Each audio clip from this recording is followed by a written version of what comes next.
Captain Lee Jiho stood on the bridge of the research ship New Seoul and looked at the green planet spinning slowly below them. 3 months they had been traveling through space to reach this world called Kepler 442b. The planet looked peaceful. From up here, with its blue oceans and thick forests covering most of the land. "All systems are working fine, Captain," said engineer Kim Do-hyun from his station. He was a young man with quick hands and an even quicker mind. "The landing shuttle is ready when you give the order." Dr. Park Mina walked onto the bridge carrying her field equipment. She was the team's expert on alien life forms and had been waiting for this moment for years. "The atmospheric readings look perfect," she said with excitement in her voice. "Oxygen levels are good, and the gravity is only slightly heavier than Earth." Communications Officer Choi Yuna looked up from her console. "I'm not picking up any artificial signals from the surface, Captain. No cities or technology that we can detect from orbit." Captain Jiho nodded and made his decision. "Then we go down and take a look. This is what we came here for. Pack your gear, everyone. We launch in 1 hour." The shuttle flew through the morning sky toward a large forest clearing that looked safe for landing. Through the windows they could see massive trees that stretched up like green towers. Some of the trees were so wide that 20 people holding hands could not reach around them. "Look at the size of those trees," whispered Kim Do-hyun. "They must be thousands of years old." Dr. Park Mina pressed her face to the window. "The forest looks completely untouched. If there is intelligent life down there, they live in harmony with nature." The shuttle touched down gently in the clearing. Captain Jiho was the first to step outside and breathe the alien air. It smelled clean and fresh like a forest after rain. Bird-like creatures sang in the distance, and insects buzzed among the colorful flowers that grew at the edge of the clearing. "Stay close together," Captain Jiho told his crew. "We follow standard first contact rules. No sudden movements and keep your weapons on safety mode." They walked slowly toward the tree line. Dr. Park Mina used her scanner to check for dangerous animals or poisonous plants. Everything seemed safe, but she stayed alert. On a new world, anything could be hiding behind the next tree. They had been walking for about an hour when Choi Yuna stopped suddenly. "Wait," she whispered. "I'm hearing something strange." Everyone stood still and listened. From somewhere deep in the forest came a sound like singing. It was not humans singing, but something else.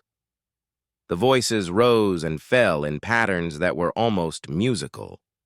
"It sounds like whales," said Kim Do-hyun quietly, "but whales that live on land." Dr. Park Mina pulled out her recording equipment. "These could be communication sounds. If there are intelligent creatures making these noises, we need to be very careful how we approach them." The singing grew louder as they moved deeper into the forest. Captain Jiho led the way with his hand ready near his weapon, but not touching it. The last thing they wanted was to seem threatening to whatever was making those sounds. Then they saw them. Standing in a wide open space between the giant trees were creatures unlike anything they had ever seen before. They looked like bears, but walked on 2 legs like humans. They were covered in thick brown fur and stood about as tall as a grown man. Their arms were long and strong with hands that had fingers and thumbs. "My God," whispered Dr. Park Mina. "They're beautiful." There were about 20 of the creatures in the clearing. Some were gathering fruits from low branches while others seemed to be having a conversation using those musical sounds they had heard. Near the center of the group were smaller creatures that were clearly the young ones. The bear-like creatures had not noticed the humans yet. Captain Jiho made a hand signal for everyone to stay back and watch. This was exactly the kind of discovery that Earth Command had sent them to find. One of the smaller creatures broke away from the group and wandered toward where the humans were hiding. It was about half the size of the adults with lighter-colored fur and big, curious eyes. Dr. Park Mina held her breath as the young creature sniffed the air and tilted its head to one side. Suddenly, the little one made a soft, trilling sound and pointed directly at the humans hiding behind the trees. All the adult creatures turned to look. For a moment, nobody moved. The bear creatures stared at the humans, and the humans stared back. Then one of the largest creatures took a slow step forward. "Nobody move," Captain Jiho said quietly. "Let them make the first choice about what happens. Next." The large creature took another step forward. Its brown eyes looked intelligent and curious rather than afraid or angry. When it was about 10 feet away from Captain Jiho, it stopped and made a series of musical sounds. The tone seemed friendly, like it was asking a question. Captain Jiho slowly raised his empty hands to show he was not carrying any weapons. "Hello," he said in a calm voice, even though he knew the creature could not understand his words. The creature tilted its head and made more musical sounds. Then something amazing happened. Other creatures began to approach as well. Even some of the young ones came closer, though they stayed behind the adults. Dr. Park Mina carefully pulled out her translator device and began recording the sounds the creatures were making. "I'm getting clear patterns in their communication," she whispered to the others. "This could definitely be a language." One of the young creatures broke away from its parent and walked right up to Choi Yuna. It looked up at her with big dark eyes and made a soft questioning sound. Choi Yuna knelt down slowly until she was at the same level as the small creature. "Hello, little one," she said gently. The creature reached out with one furry hand and gently touched her face. "They're not afraid of us," said Kim Do-hyun in wonder. "Look how calm they are." For the next hour, the two groups studied each other carefully. The bear-like creatures showed the humans their home area, built into the hollows of the massive trees. They demonstrated how they cultivated glowing plants that provided light, and how they collected rainwater in beautifully carved wooden containers. Dr. Park Mina was taking notes as fast as she could write. These creatures had developed technology, but it was completely different from human technology. Instead of metal and electronics, they used living plants and carved wood. Instead of harsh artificial lights, they used gentle bioluminescence. "They're not just intelligent," she told Captain Jiho. "They're wise. Look how they live with their environment instead of trying to control it." The creatures seemed just as fascinated by the humans. They carefully examined the humans' clothes and equipment with gentle touches. When Kim Do-hyun showed them his tablet computer, several of them made excited musical sounds and gathered around to look at the screen. One of the adult creatures approached Dr. Park Mina and made a series of complex musical phrases. Even without understanding the words, she could hear the intelligence in the patterns. "I think it's trying to tell me something important," she said. She pointed to herself and said "Mina" clearly. Then she pointed to the creature and waited. The creature understood immediately. It pointed to itself and made a sound like Hurnavi, then pointed to the others and made different sounds for each one. "They have individual names," Choi Yuna said excitedly. "This is definitely a complex language and social structure." But their peaceful first contact was interrupted when the New Soul's emergency alarm began beeping from Captain Jiho's communication device. "Captain," came Engineer Kim Do-hyun's voice over the radio from the ship. "We have multiple ships approaching the planet. Large vessels with weapon signatures. They'll be here in less than 6 hours." Captain Jiho felt his blood turn cold. He looked at the peaceful creatures around him and their young ones playing safely in the forest clearing. These innocent beings had no idea that danger was coming from the stars above. "Who are they?" he asked into his radio. "The computer identified the ship signatures, sir. It's the Valdris Consortium." Everyone on the landing party knew that name. The Valdris were known throughout the galaxy as raiders and slavers. They traveled from world to world, taking whatever they wanted, including intelligent creatures, to sell as slaves. Captain Jiho looked at the bear-like creatures still examining human technology with wonder and curiosity. They had no weapons visible anywhere and seemed to have never known violence. They would be completely helpless against the Valdris hunters. The young creatures continued to play and sing their musical songs while death approached from space above them. The Valdris ships came down from the sky like black metal vultures. There were 5 of them, and each one was twice the size of the human research vessel New Sol. They landed in different parts of the forest, making loud crashing sounds as they broke through the tree canopy. Commander Thexvar stepped out of the lead ship and breathed in the forest air. He was tall and thin, with gray skin and yellow eyes that never seemed to blink. Behind him came dozens of Valdris hunters carrying energy nets and shock weapons. The scan shows over 300 of the creatures scattered through this forest. "Area," Thexvar told his hunting teams. "We want them all alive, but the young ones are worth 3 times as much in the slave markets. Focus on capturing the cubs first." The Valdris hunters spread out through the forest like a disease. They moved quickly and quietly through the trees using advanced scanning equipment to track the bear-like creatures. Each hunter carried a portable cage designed to hold 1 adult creature or 3 young ones. Back at the human landing site, Captain Jiho was trying to explain the danger to the creatures they had just met. Even though they could not understand each other's languages, the bear creatures seemed to sense something was wrong. "The translator is starting to work," said Choi Yuna as she adjusted her equipment. "I'm getting basic concepts through. They call themselves Corvani, and this elder's name really is Hurnavi." Dr. Parkmina knelt down next to 3 young Corvani who had been playing with her medical scanner.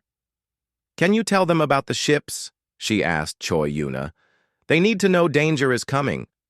Choi Yuna spoke into the translator, and it produced a series of musical tones. The elder Hurnavi listened carefully, then made urgent sounds to the other adults. Immediately, all the Corvani became alert and began gathering their young ones close. "They understand," said Choi Yuna. "Hurnavi is asking if we are the hunters or if we are trying to warn them." "Tell him we want to help," Captain Jiho said. "Tell him the hunters are not human, and they mean to take the Corvani away from their home." Before Choi Yuna could translate, they all heard a terrible sound from deeper in the forest. It was a Corvani voice, but not singing this time.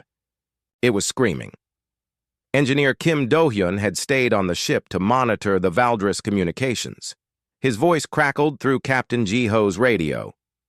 "Sir, the Valdris are using sonic disruptors to separate the families. They stun the adults and grab the cubs while they're helpless." Through the trees they could see flashes of bright blue light. Each flash was followed by the sound of Corvani voices crying out in pain and fear. The Valdris were moving fast and showing no mercy to the peaceful creatures. "How many cubs have they taken?" Captain Jiho asked into his radio.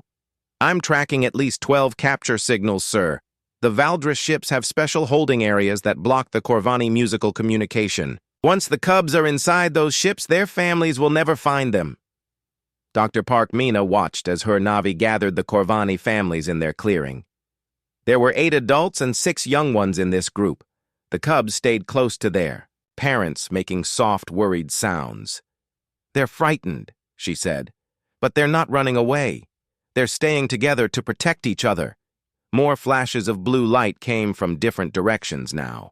The Valdris were working in a circle around the forest, driving all the surviving Corvani toward the center. It was a hunting strategy as old as time, but made deadly by advanced alien technology. Commander Thexvar stood on a hill overlooking the forest and watched his hunters work. Each capture was reported to him immediately, and he marked the locations on his tactical display. "Excellent progress," he said to his second-in-command. "The creatures are predictable. They always try to protect their young, which makes them easy. Targets: continue the sweep pattern and drive any remaining groups toward Sector 7. One of his hunters approached, carrying a small portable cage. Inside was a young Corvani, no bigger than a human child. The cub was pressed against the back of the cage, making tiny, frightened sounds. "This one was separated from its family during the 3rd sweep," the hunter reported. "It tried to hide under some fallen logs, but our scanners found it easily." Thexvar looked at the captured cub without any emotion. "Load it with the others." "How many do we have now?" 18 cubs and 24 adults, sir." Our intelligence reports suggested there might be as many as 50 cubs on this world. Then we keep hunting until we find them all. Double the sweep. Teams and start using aerial drones. I want every creature on this planet found and captured within the next day. Back with the human crew, the situation was getting desperate. Through her translator, Choi Yuna had learned that the Corvani communicated over long distances using their musical voices. But now those same voices were being used against them by the Valdris tracking equipment. Every time they try to call for help or warn other families, the hunters find them faster, she explained to Captain Jiho. Their greatest strength has become their weakness. Dr. Park Mina was trying to treat a wounded Corvani adult who had escaped from one of the hunting parties. The creature had burns on its arms from a Valdris shock weapon and was making soft, pained sounds. The weapon was designed to cause maximum pain without permanent damage, she said grimly. They want the Corvani alive, but they don't care how much they suffer. As she worked on the wounded Corvani, Dr. Park Mina noticed something that made her heart sink. The creature kept looking around the clearing and making questioning musical sounds. It's looking for its cub, Choi Yuna translated. The hunters took its baby. The wounded Corvani looked directly at Dr. Park Mina with eyes full of desperate hope. Even though they could not speak the same language, the message was clear. Please help me find my child. Engineer Kim Do-hyun's voice came through the radio again, but this time he sounded even more worried. Captain, I've been monitoring more of their communications. The Valdris are not just hunting randomly. They have a plan. What kind of plan? Captain Jiho asked. They're using energy barriers to block off escape routes and driving all the remaining Corvani toward one location. It looks like they want to trap the survivors in a place where they can capture them all at once. Through the forest, they could hear the sounds of the hunt getting closer. Blue flashes of light came from 3 different directions now, and the Corvani voices were getting fewer and more desperate. Her Navi approached Captain Jiho and spoke through the translator. He says they know a safe place deeper in the forest, Choi Yuna reported. A valley with high walls where they can make a stand. But he's asking if we will come with them or if we will leave them to face the hunters alone. Captain Jiho looked at his small crew and then at the Corvani families huddled together in fear. The cubs were clinging to their parents and making soft crying sounds. These innocent creatures had done nothing wrong except exist on a world that the Valdris wanted to raid. Sir, came Kim Do-hyun's voice over the radio. I'm also picking up a Valdris command transmission. They're planning something called a final sweep for tomorrow morning. Whatever Corvani are left after tonight, they plan to capture or kill at dawn. Dr. Park Mina finished bandaging the wounded Corvani and stood up. We can't leave them, she said firmly. Look at them.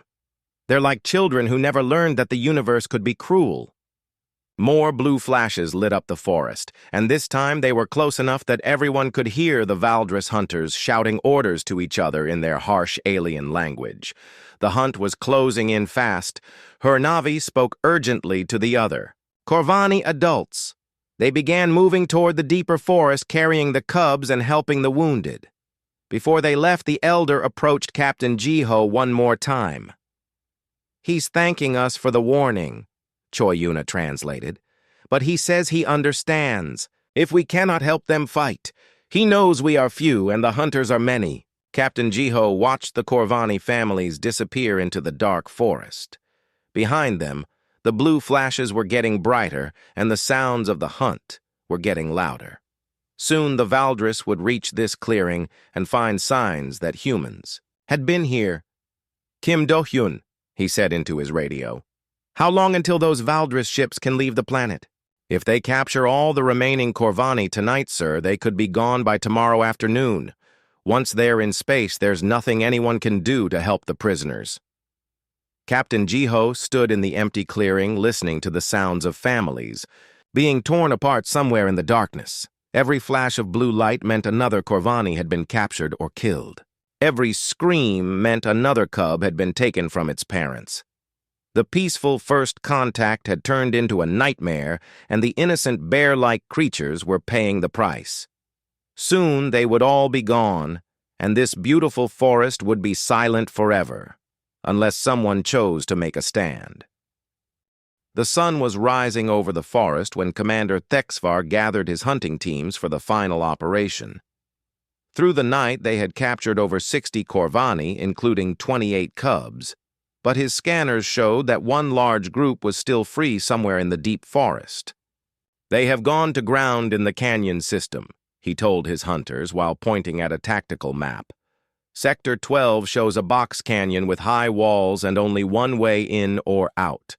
The remaining creatures are trapped there like animals in a cage." Though Valdris hunters checked their weapons and prepared their capture equipment. They had been hunting intelligent species across the galaxy for many years, and this job was almost finished. Soon they would have every Corvani on the planet locked in their ship's holding areas. "How many targets remain in the canyon?" asked one of the senior hunters. 42 adults and 15 cubs," Thexvar replied. "The cubs are young ones between 2 and 6 years old. They will bring the highest prices in the slave markets because they adapt faster to captivity." Deep in the forest, Dr. Park Mina crouched behind a fallen tree and watched the canyon through her field glasses. The remaining Corvani families had indeed taken shelter in the narrow valley just as Elder Hurnavi had planned, but it was not the safe refuge they had hoped for. "It's a trap," she whispered into her radio to Captain Jiho. "The canyon has steep walls on 3 sides and the entrance is narrow. The Valdris can block the exit and the Corvani will have nowhere to run." Through her glasses, she could see the Corvani families huddled together near the back wall of the canyon. The adults had formed a protective circle around the cubs, who sat quietly in the center, making soft, worried sounds. They knew something terrible was coming, but they did not understand what. Engineer Kim Do-yun's voice crackled through the radio from his position on a ridge above the canyon. "The Valdris are setting up heavy weapons at the canyon entrance. They have sonic disruptors and energy nets. They're not planning to hunt these Corvani. They're planning to just walk in and collect them." Captain Jiho was hidden in the rocks near the canyon mouth with Communications Officer Choi Yuna. Through her translator, they could hear the Corvani inside the canyon singing together. But these were not the happy songs they had heard during first contact. These were sad songs about saying goodbye. "What are they singing about?" Captain Jiho asked quietly. Choi Yuna listened to the translation with tears in her eyes. "They're singing farewell songs for their cubs. They know they cannot win against the hunters, so they're trying to give their children beautiful final memories." The youngest cubs did not understand what was happening, but they joined in the singing anyway. Their small voices mixed with their parents' deeper tones, creating a sound that was heartbreaking and beautiful at the same time. Commander Thexvar positioned his forces in a semicircle around the canyon entrance. He had learned from hunting other species that intelligent creatures often tried desperate final attacks when cornered, but the Corvani had no weapons and no military training. This would be an easy capture. "Deploy the energy barriers across the canyon mouth," he ordered. "I want a solid wall of force that nothing can break through. Then activate the sonic disruptors at low power. We want them stunned, not killed." The Valdris hunters moved with professional efficiency. Within minutes, they had sealed off the canyon with an invisible wall of energy. The Corvani were completely trapped with no way to escape. Dr. Park Mina watched in horror as the Valdris prepared their final assault. "They're going to use sound weapons to knock out all the adults," she reported. "Then they'll walk into the canyon and pick up the cubs like packages." Inside the canyon, Elder Hurnavi seemed to understand what was about to happen. He spoke to the other adults in urgent musical tones, and they began arranging themselves for a final stand. The largest and strongest Corvani moved to the front, carrying crude spears made from broken tree branches. "Look at them," whispered Kim Do-yun over the radio. "They know those sticks won't stop energy weapons, but they're going to fight anyway." The cubs seemed to sense their parents' fear and pressed closer together in the center of the group. The smallest ones were barely old enough to walk, but they stayed quiet as if they knew making noise would make things worse.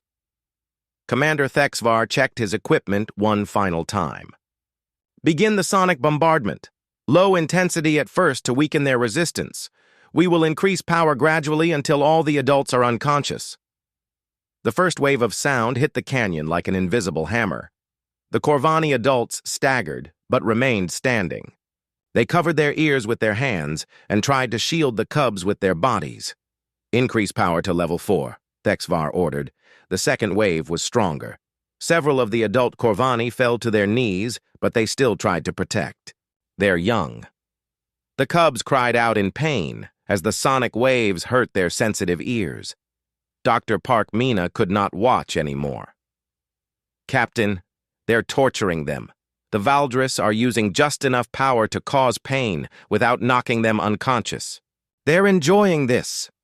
The sonic assault continued for 10 more minutes. Each wave was slightly stronger than the last. The Corvani adults tried to sing over the pain to comfort their cubs, but their voices were being drowned out by the artificial sound weapons. Captain Jiho watched through his field glasses as the strongest Corvani warriors fell one by one. Soon, only Elder Huranavi was still standing. The old creature swayed on his feet, but refused to fall while the cubs still needed protection. Final wave, Commander Thexvar announced. Maximum non-lethal power. This will end it. The last sonic blast echoed through the canyon like thunder. Elder Huranavi finally collapsed, but even as he fell, he reached out toward the cubs with one trembling hand. All the adult Corvani were now unconscious and helpless. The 15 cubs huddled together in terrified silence. They were alone and surrounded by the bodies of their unconscious parents. The youngest ones made soft crying sounds, while the older cubs tried to comfort them. Excellent, said Thexvar as he watched the results through his scanner. All adult. Targets are neutralized. The cubs appear unharmed and ready for collection. Deploy the capture teams. A dozen Valdris hunters walked through the energy barrier carrying portable cages. They moved efficiently through the canyon, stepping over the unconscious Corvani adults without a second glance. The first hunter reached the group of cubs and activated his capture net. The energy web expanded to surround 3 of the smallest Corvani. They cried out in fear as they were pulled into the portable cage. Please be gentle with the merchandise, Thexvar reminded his hunters through their communication system. Damaged. Cubs are worth much less at auction. Dr. Park Mina was crying as she watched the systematic capture of the innocent young creatures. They're babies, she whispered. Some of them can barely walk, and these monsters are putting them in cages like animals. One by one, the cubs were captured and loaded into portable cages. They called out for their unconscious parents, but received no response. Within 15 minutes, all 15 cubs had been taken. Commander Thexvar walked into the canyon to inspect his prize. The unconscious adult Corvani would also be valuable as slave labor, but the cubs were the real treasure. Young, intelligent creatures could be trained for many different purposes and would serve their new owners for decades. Load the adults into the transport cages, he ordered. We launch for the home base in 2 hours. This has been a very profitable hunt. As the Valdris hunters carried away the unconscious Corvani families, Captain Jiho felt something change inside himself. These peaceful creatures had done nothing wrong except exist in the wrong place at the wrong time. They had welcomed the humans with curiosity and kindness. They had shared their beautiful forest home and tried to communicate despite the language barrier, and now their families were being torn apart by alien slavers, who saw them as nothing more than valuable cargo. Engineer Kim Do-yun's voice came through the radio with terrible news. Captain, the Valdris ships are preparing for launch. Once they reach space, there's nothing anyone in the galaxy can do to help those cubs.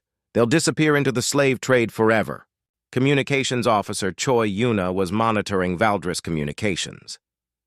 They're celebrating, sir. They're already planning what to do with the money from selling the Corvani families. Dr. Park Mina wiped away her tears and checked her equipment.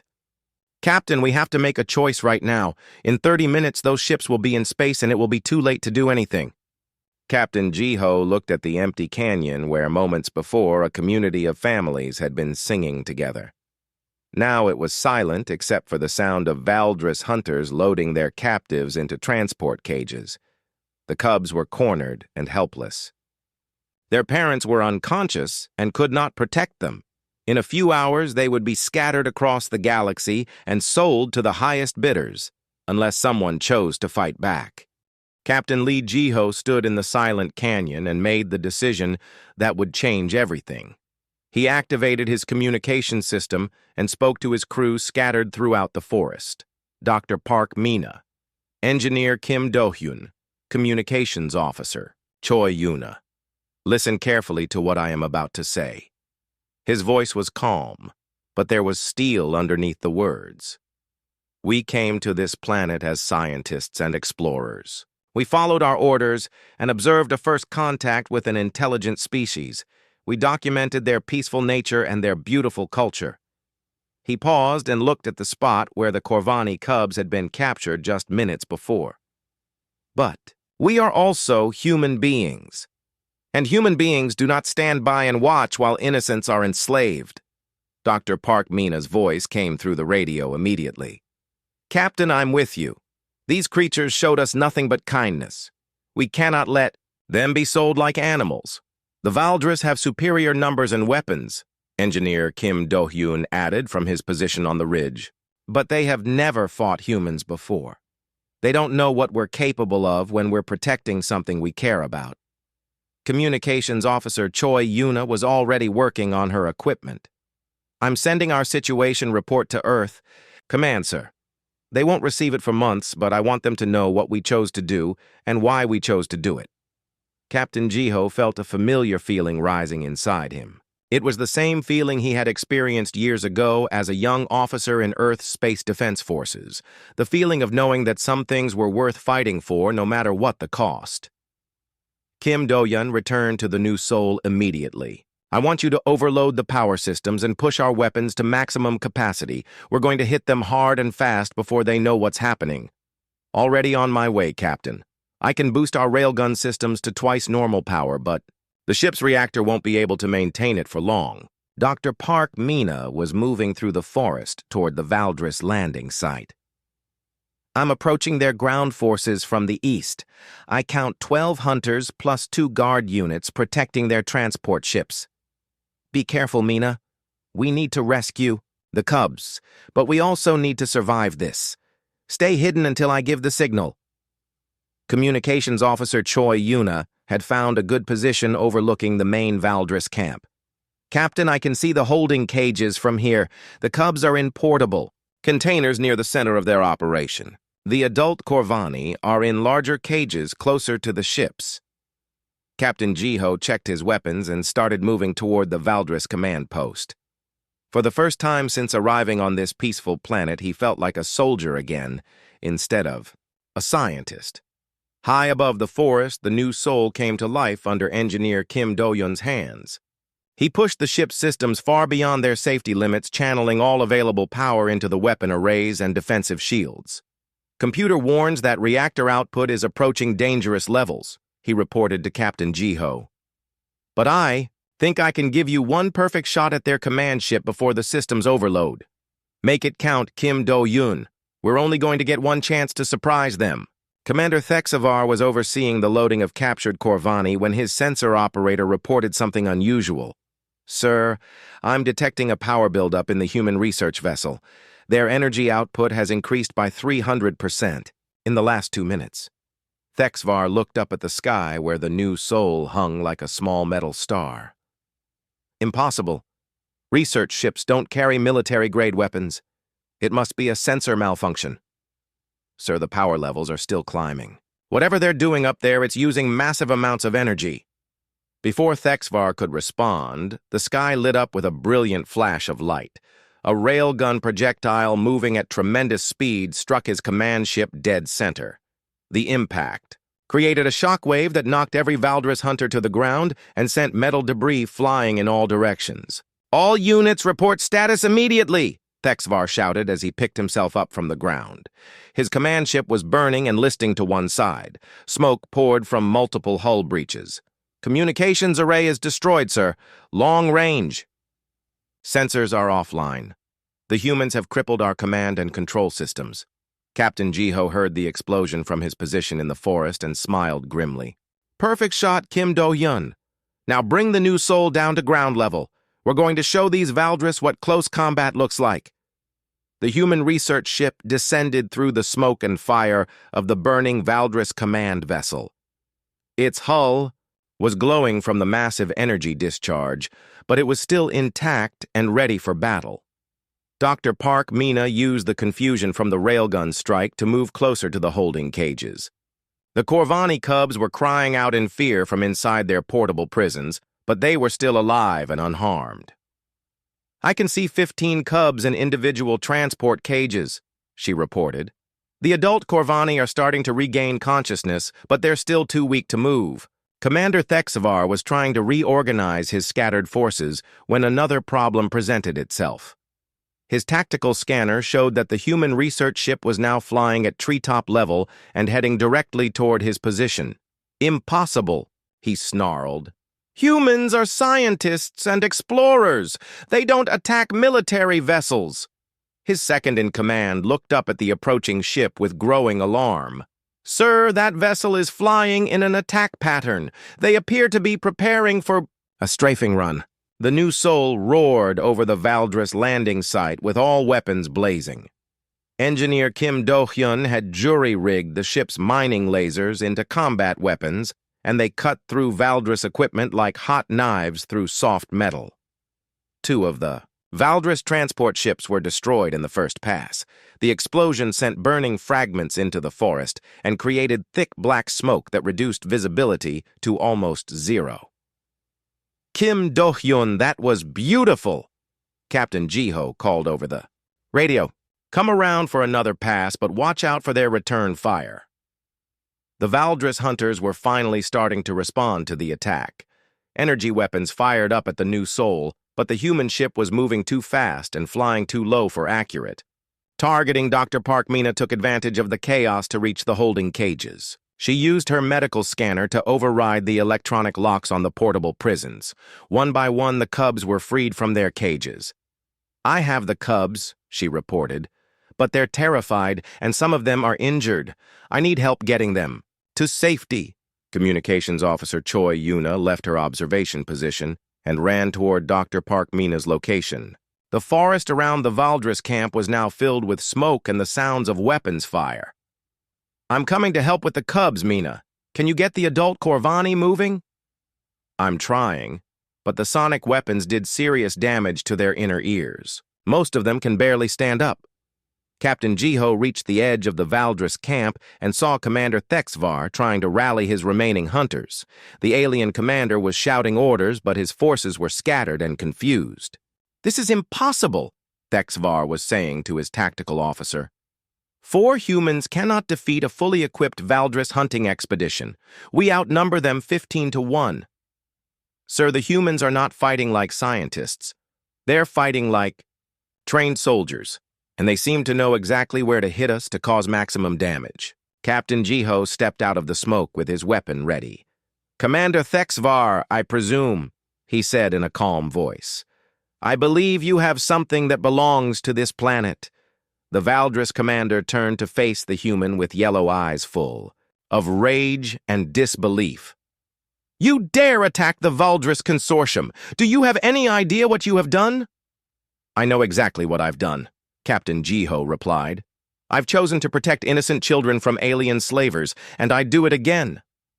Behind them, the new soul made another strafing run over the Valdris camp. This time, engineer Kim Do-hyun targeted the remaining transport ships. The explosions lit up the forest and sent more burning debris flying through the air. "Your ships are destroyed," Captain Jiho told Thexvar. "Your communications are down. Your hunters are scattered. I suggest you consider surrender." Commander Thexvar drew his personal weapon with a snarl of fury. "No human tells the Valdris what to do. We have been hunting across the galaxy for centuries while your species was still crawling in caves. Maybe so, Captain Jiho said as he raised his own weapon. But today, this human is going to teach you about the difference between hunting innocents and fighting someone who can fight back. The battle for the Corvani cubs had begun in earnest, and for the first time in their long history of conquest, the Valdris were facing an enemy that refused to be intimidated. The gunfight between Captain Jiho and Commander Thexvar lasted only seconds, but it felt like hours. Both warriors were experienced fighters, but they fought for very different reasons. Thexvar fought for pride and conquest. Captain Jiho fought for innocent lives. When the smoke cleared, Captain Jiho was still standing. Commander Thexvar lay motionless on the forest floor with his yellow eyes staring at nothing. "Command leader is down," Captain Jiho reported to his team. "How are you? Doing with the cubs, Dr. Park-Mina? I have 12 of them free, but 3 are still trapped in a damaged cage. The locking mechanism was destroyed by debris from the ship explosion. Engineer Kim Do-yun brought the new Soul down for a landing near the destroyed Valdris camp. I'm coming to help with the rescue. But Captain, we have a bigger problem. My sensor readings show more Valdris ships approaching from orbit." "How many?" Captain Jiho asked as he moved through the burning wreckage looking for surviving Valdris. "Hunters. At least 3, sir. Maybe more. It looks like this hunting expedition was just the advance team." Dr. Park-Mina was working frantically to free the last 3 cubs from their damaged cage. The metal was twisted from the explosion, and the electronic locks were sparking and smoking. "I need cutting tools," she called to Communications Officer Choi Yuna. "These cubs are trapped and I can't get them out with just my medical equipment." "Choi." Yuna ran back toward the new Soul to get engineering tools. As she passed the larger cages holding the adult Corvani, she stopped to check on their condition. "The adults are regaining consciousness," she reported. "Elder Hurnavi is awake and asking about the cubs." Through her translator, she could hear the old Corvani making urgent musical sounds. Even though he was still weak from the sonic weapons, he was trying to stand up and help rescue the young ones. "Tell him the cubs are safe," Dr. Park-Mina called out. "Tell him we're getting them out of the cages." Engineer Kim Do-yun reached Dr. Park-Mina's position, carrying a plasma cutter from the ship's engineering section. "Stand back," he said as he activated the tool. "This will cut through the cage bars, but the metal might be hot." The plasma cutter made quick work of the twisted metal. Within minutes, the last 3 cubs were free and running toward the other young Corvani, who were huddled together near the edge of the burning camp. But their celebration was cut short by the sound of more ships entering the atmosphere. The reinforcement Valdris vessels were much larger than the original hunting ships, and they carried heavy weapons designed for planetary assault. "Those aren't hunting ships," Engineer Kim Do-hyun said as he watched the new arrivals through his scanner. "Those are military cruisers. The Valdris are bringing in their fleet to deal with us." Captain Jiho helped Elder Hurnavi to his feet. The old Corvani was still unsteady, but his eyes were clear and intelligent. "Can you tell him we need to move everyone to a safer location?" Captain Jiho asked Choi Yuna. "The Valdris are bringing bigger ships and we can't fight them in the open." Choi Yuna spoke through the translator, and Elder Hurnavi replied with a series of complex musical tones. "He says there are caves deeper in the forest where the Corvani used to shelter from storms. The caves are too small for ships to attack, but large enough to hold all the families." "How far?" Dr. Park-Mina asked as she helped carry one of the smallest cubs. "He says about 2 kilometers through the forest. But some of the adult Corvani are still too weak to walk that far." Engineer Kim Do-yun looked up at the 3 Valdris cruisers circling overhead like metal vultures. "We don't have a choice. If we stay here, those ships will blast us into atoms." The rescue became a desperate race through the forest. Captain Jiho and his crew helped carry the wounded adult Corvani, while Elder Hurnavi led the way toward the hidden caves. The 15 cubs stayed close to their parents, making soft, worried sounds as they moved through the trees. Behind them, the Valdris cruisers began bombing the abandoned campsite. Massive explosions lit up the forest and sent shock waves through the ground. Trees crashed down and fires started spreading through the underbrush. "They're trying to flush us out into the open," Captain Jiho realized. "They want to drive us toward their ground forces." Communications Officer Choi Yuna was monitoring Valdris communications as they traveled. "The cruiser commanders are coordinating a search pattern. They're going to systematically destroy sections of forest until they find us." Dr. Park Mina was carrying a young cub who had been injured during the cage rescue. The little Corvani clung to her tightly and made soft, trilling sounds whenever explosions echoed through the forest. "It's okay, little one," she whispered, even though the cub could not understand her words. "We're going to keep you safe." The group reached the cave system just as the Valdris bombing pattern reached their previous position. The explosions were getting closer and the forest fires were spreading rapidly. Elder Hurnavi led them through a narrow opening between two large rocks. Inside was a network of natural caves that had been expanded by generations of Corvani. The walls were smooth and decorated with beautiful carvings that told the history of their people. "This is amazing," Engineer Kim Do-hyun said as he looked at the cave paintings. "They've been using this shelter for thousands of years." Captain Jiho was more concerned with defense than archaeology. "Can the Valdris ships detect us in here?" "The caves are deep underground, sir. Their scanners might have trouble penetrating this much rock, but if they use ground troops to search on foot, they'll eventually find the entrance."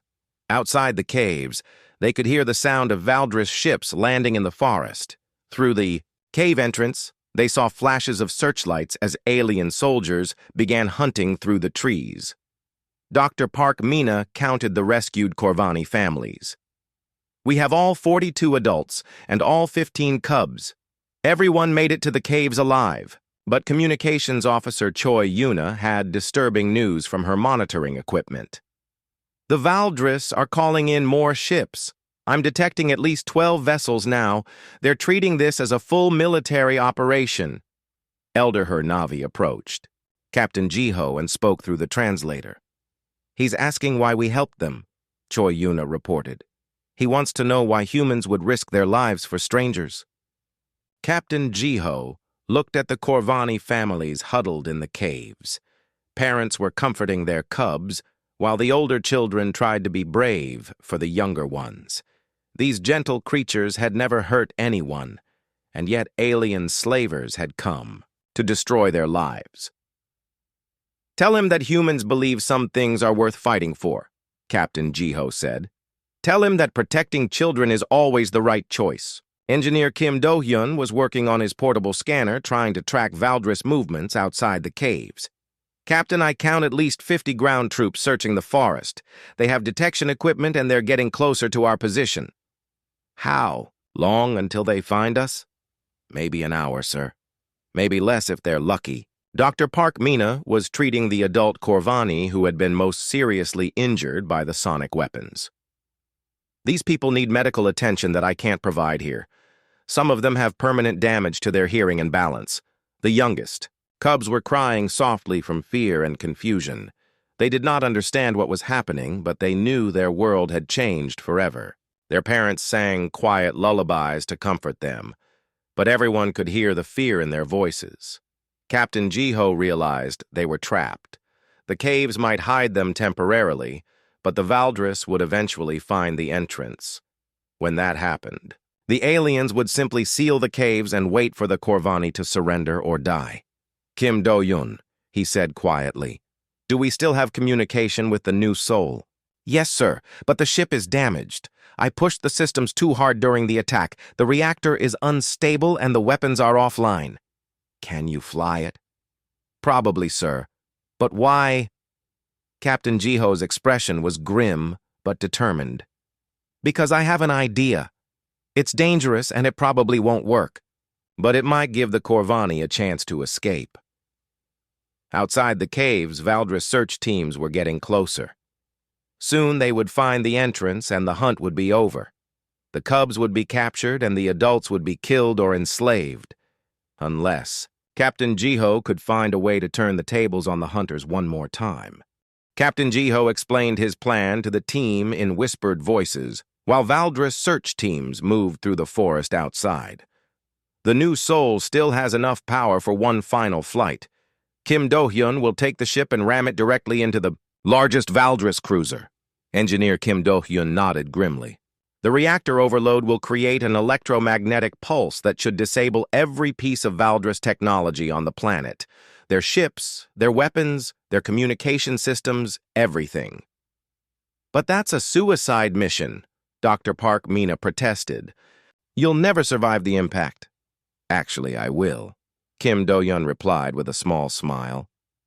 I can eject in an escape pod just before impact. The timing will be tricky, but I think I can make it work. Communications officer Choi Yuna was monitoring Valdris radio traffic. The search teams are less than 500 meters from the cave entrance. Whatever we're going to do, we need to do it now. Captain Jiho turned to Elder Hurnavi and spoke through the translator. Tell him we're going to create a distraction that will disable the Valdris ships. When that happens, he needs to lead his people deeper into the cave system until they reach the far side of the mountain. He's asking what will happen to us, Choi Yuna translated. He says the Corvani will not abandon the humans who saved their cubs. Tell him we'll catch up with them later. Right now, the most important thing is getting the cubs to safety. Engineer Kim Do-hyun gathered his equipment and prepared to leave the caves. I'll need to reach the new Soul without being detected by the search teams. Can you create a distraction? Dr. Park Mina checked her medical supplies and found several canisters of emergency smoke. I can create enough cover to hide your movement. But once you start the ship, the Valdris will know exactly where you are. That's the point, Kim Do-hyun said. I want them focused on me instead of searching for the caves. Captain Jiho clasped his engineer's shoulder. Are you sure about this? Once you start the attack sequence, there's no turning back. I'm sure, Captain. These cubs deserve a chance to grow up free. If my sacrifice can give them that chance, then it's worth it. Kim Do-hyun slipped out of the caves and into the dark forest. Dr. Park Mina activated her smoke canisters, and thick white clouds began drifting through the trees. The Valdris search teams were immediately confused and began firing blindly into the smoke. Using the confusion as cover, Kim Do-hyun reached the damaged new Soul and started the emergency launch sequence. The ship's engines coughed and sputtered, but finally roared to life. Warning alarms blared as the overloaded reactor pushed power through damaged systems. All Valdris units, this is Flight Leader, came a voice over the radio communications that Choi Yuna was monitoring. The human ship is launching. Intercept and destroy immediately. The new Soul lifted off from the forest clearing, trailing smoke and sparks. 3 Valdris fighter craft moved to intercept, but Kim Do-hyun was already accelerating toward the largest cruiser hanging in orbit above the planet. New Soul to cave team, Kim Do-hyun's voice crackled through their radios. Beginning final approach. The electromagnetic pulse should hit in approximately 60 seconds. Take cover and protect your electronics. Captain Jiho watched through a crack in the cave entrance as the drama played out in the sky above. The new Soul was flying straight, up toward the Valdris cruiser like a metal comet. Enemy fighters were firing at the human ship, but their energy beams seemed to have little effect. He's overloaded the shields, Captain Jiho realized. Kim Do-hyun is using every bit of power the ship has left to protect it during the approach. The Valdris cruiser tried to turn away, but it was too large and slow to avoid the collision. The new Soul struck the alien vessel amidships, and both ships exploded in a brilliant flash of light that turned night into day. The electromagnetic pulse hit the planet's surface like an invisible wave. Every piece of Valdris equipment stopped working instantly. Their weapons went silent. Their communication systems died, and their ships began falling out of the sky. It worked! Communications Officer Choi Yuna shouted as her scanner showed Valdris. Technology shutting down across the entire continent. Every Valdris system on the planet is dead. But there was no time to celebrate. Captain Jiho led the Corvani families deeper into the cave system, while outside they could hear Valdris soldiers shouting in confusion and anger. Without their technology, the alien hunters were lost and helpless. The caves extended much farther than anyone had expected. Elder Hurnavi guided them through tunnels that had been carved by underground streams over millions of years. The walls sparkled with mineral deposits, and strange glowing plants provided gentle light. These caves connect to a valley on the far side of the mountain, Choi Yuna translated as Hurnavi explained their route. The Corvani used to travel this way during the winter storms. Dr. Park Mina was helping the smallest cubs navigate the rocky passages. "How much farther?" she asked as she carried a tired young Corvani who could barely keep his eyes open. "He says we're almost there. The exit is just ahead." They emerged from the caves into a beautiful hidden valley surrounded by high mountain peaks. A clear stream ran through the center and fruit trees grew along the banks. It looked like a paradise that had been hidden from the outside world.